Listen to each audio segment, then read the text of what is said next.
Hi hello నమస్తే మన లక్ష్మీ నివాసానికి స్వాగతం.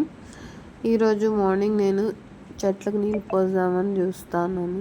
చెట్లు అయితే చాలా ఎండిపోతా ఉన్నాయి. మా కుక్క ఉంది కదా, అదైతే అన్ని కొరికేస్తూ ఉంటుంది. ప్రస్తుతానికైతే చెట్లు ఇలా ఉన్నాయి, వాటికి బగ్స్ కూడా వచ్చేసాయి. ఇంకా బయట అంతా చెత్త అంతా నూకేసిన తర్వాత ఏదో నాకు వచ్చినట్లు ముగ్గు అయితే పెట్టుకున్నాను. ఇంకా ముగ్గు అది కంప్లీట్ చేసేసుకొని లోపలికి పోయి కొంచెం సోంపు వాటర్ చేసుకొని తాగేసి ఇంకా వంటలోకి దిగిపోవాలి. ఎంత తొందరగా స్టార్ట్ చేసినా వంట అంతా అయ్యేపటికి 10 గంటలు అవుతుంది. ఇదే మా కుక్క చెట్లన్నీ కొరికేస్తూ ఉంటుంది. పేరు విక్కీ. ఇంకా వాళ్ళ మమ్మీ వచ్చి ఇది జూలీ. ఇవి రెండు మా కుక్కలు. ఇంకా వంటింట్లో కొంచెం గ్రాసరీ అయిపోయింది. అవన్నీ నేను ఇంకా సూపర్ మార్కెట్కి వెళ్ళింటే తీసుకొని వచ్చి అన్నీ రీఫిల్లింగ్ చేసి సర్దేసినాను. ప్రస్తుతానికైతే న్యూస్ పేపర్ వేసినాను. మీషోలో లైనర్ బుక్ చేశాను. అది వచ్చిన తర్వాత మళ్ళీ ఇంకోసారి అంతా సర్దేస్తాను. ఇంకా కొన్ని ఖాళీ ఉన్నాయి, మళ్ళీ ఒకేసారి సర్దుదాంలే అని చెప్పి ఫైనల్గా ఇట్లా పెట్టాను. ఇంకా వంట చేసి టమాటా పప్పు చేద్దామని ప్రిపేర్ చేస్తాను. ఇది బ్యాచిలర్స్కి అయితే చేసుకునేదానికి చాలా ఈజీగా ఉంటుంది. చాలా సింపుల్, అసలు క్విక్గా అయిపోతుంది. ఒక 10 to 15 మినిట్స్లో అయిపోతుంది. కందిబ్యాళ్ళు కడిగేసి కొంచెం పసుపు, జీలకర్ర, ఉప్పు వేసి టమాటో, ఆనియన్, ఇంకా తెల్లగడ్డ, పచ్చి కరివేపాకు, కొంచెం టేస్ట్కి చింతపండు. మీకు చింతపండుకు నచ్చకపోతే అవాయిడ్ చేసేయండి. వేసేసి కారం చూసుకొని మీకు ఎంత కావాలనుకుంటే అంత. మేమైతే కారం బాగా తింటాం కాబట్టి కొంచెం ఎక్కువ వేసినాను. ఇంకా దాన్ని అట్లా వేసేసి ఒక 4-5 విజిల్ మెత్తగా ఉడికిపోయేట్లా విజిల్కి పెట్టేస్తాను. ఇంకా పక్కన సొరకాయ ఉండింది, ఇంకా వేస్ట్ అయిపోతుందని సొరకాయ కర్రీ చేద్దామని దానికంతా రెడీ చేసుకున్నాను.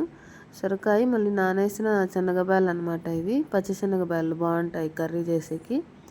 ఇంకా అదంతా ప్రిపేర్ చేసేసినాను. ఇది వచ్చేసి ఇంకా పప్పుకి తాలింపు పెట్టేదానికి తిరగవాత్ అంటాం మా సైడ్ మేము. ఇంకా ఇదేమో పసుపు, ఉప్పు, కారం కలిపాను. శనగిత్తనాలు వేయించుతాను కదా, దానికి కారం పెట్టేదానికి. మామూలుగా మా ఇంట్లో భోజనం చేసేటప్పుడు నంచుకునేదానికి ఎక్కువగా తింటారు, దానికోసం చేస్తాను. ఇంకా ఇదైతే సొరకాయ శనగపప్పు కర్రీ కోసము. బాగా టమాటా, ఆనియన్, ఇంకా పచ్చిమిరపకాయలు తిరువాతలో కొంచెం సాసులు, జీలకర్ర కూడా వేసి ఫ్రై చేసేసి తర్వాత కడిగి పెట్టుకున్న సొరకాయ, శనగబ్యాళ్ళు కూడా వేసేసి కొంచెంసేపు మగ్గిస్తాను. దీంట్లోనే కొంచెం ఉప్పు, పసుపు వేసి మగ్గిచ్చేసి తర్వాత నీళ్ళు చూసుకొని మనం విజిల్ పెట్టుకోవాలా. ఇప్పుడు శనగిత్తనాలు ఇంకా కొంచెం వేగాల్సింది. పచ్చిగా ఉంటే తినడానికి బాగుండదు. ఇవైతే మేము ఎప్పుడైనా అట్లా పెట్టుకుంటా ఉంటాము, బాగుంటుంది తినేదానికి. ఇంకా దీన్ని వచ్చేసి ఈ గిన్నెలోకి వేసేసి వీటిని ఆ కారం అది కూడా కలిపేసి బాగా ఇట్లా అంతా కలిపేసి పెట్టేస్తే తినేకి చాలా బాగుంటాయి. నేను బాక్స్లోకి వేసి పెట్టాలా, లేకపోతే మెత్తగా అయిపోతాయి. మా ఇంట్లో బాగా అలవాట్లేండి. ఇంతకుముందు అయితే పండిస్తూ ఉంటాము, ఇప్పుడైతే కొనుక్కునేవే. ఇంకా తిని అలవాటు అయిపోయింది. ఫైనల్గా అయితే ఇవి రెడీ అయిపోయినాయి. ఇవి పక్కన పెట్టేసి ఇప్పుడు సొరకాయ అయితే కొంచెం ఫ్రై అయ్యింది.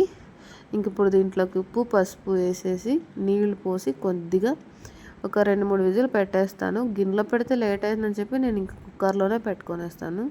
ఒక 2-3 విజిల్స్ వస్తే కరెక్ట్గా సరిపోతుంది. ఇప్పుడైతే పప్పు రెడీ అయిపోయింది. ఇంకా దాన్ని తీసుకొని బాగా ఎనిపేసి, అది ఎంత నున్నగా అయితే అంత బాగుంటుంది. ఎన్ని విజిల్ పెట్టినా ఏం పర్లేదు, ఒక 5-6 పెట్టినా పర్లేదు. నీట్గా క్లీన్గా. ఇప్పుడు పప్పు గుత్తి తీసుకొని బాగా రుద్దేసినాను. ఇంకా తర్వాత దానికి తిరుగువాత పెట్టాలి. మా సైడ్ తిరుగువాత అనే అంటాము. కొంచెం సాసులు, జీలకర్ర, ఇంకా కరివేపాకు, తెల్లగడ్డ, ఒట్టిమిరపకాయలు వేసి రెడీ చేశాను. ఇంకా దీనికి తిరుగువాత పెట్టేసుకుంటే ఫైనల్గా టమాటా పప్పు రెడీ అయిపోతుంది. ఇది రైస్లోకి చాలా బాగుంటుంది. దీంట్లోకి ఏదైనా నంచుకునేదానికి మీరు చికెన్ ఫ్రై ఏదైనా చేసుకోవచ్చు. సూపర్గా ఉంటుంది తినేదానికి, ఈజీగా అయిపోతుంది. నచ్చితే ట్రై చేయండి. ఇంకా ఈ పక్కన సొరకాయ కర్రీ కూడా మూత ఓపెన్ చేసినాను. కొంచెం వాటర్ ఎక్కువైంది, ఏం పర్లేదు. ఒక 5 minutes అట్లా స్టవ్ మీద ఉంచేస్తే అవి ఇమిరిపోతాయి, బాగుంటుంది, సరిపోతుంది. ఇంకా ఫైనల్గా రెడీ అయిన తర్వాత కొంచెం కొత్తిమీర, ఇంకా పచ్చి కొబ్బరి వేసి కలిపేసి దించేసుకుంటే ఇది కూడా రెడీ అయిపోతుంది. వీటిలోకి అయితే నేను కాంబినేషన్కి ఇంకా జొన్న రొట్టె కాలుస్తాను. జొన్న రొట్టె కూడా ఒక పక్కన పెట్టినాను. చాలా ఈజీగా ఎట్లా చేసుకోవాలో మీకు ఎవరికైనా కావాలంటే కామెంట్స్లో అడగండి, రెసిపీ చూపిస్తాను.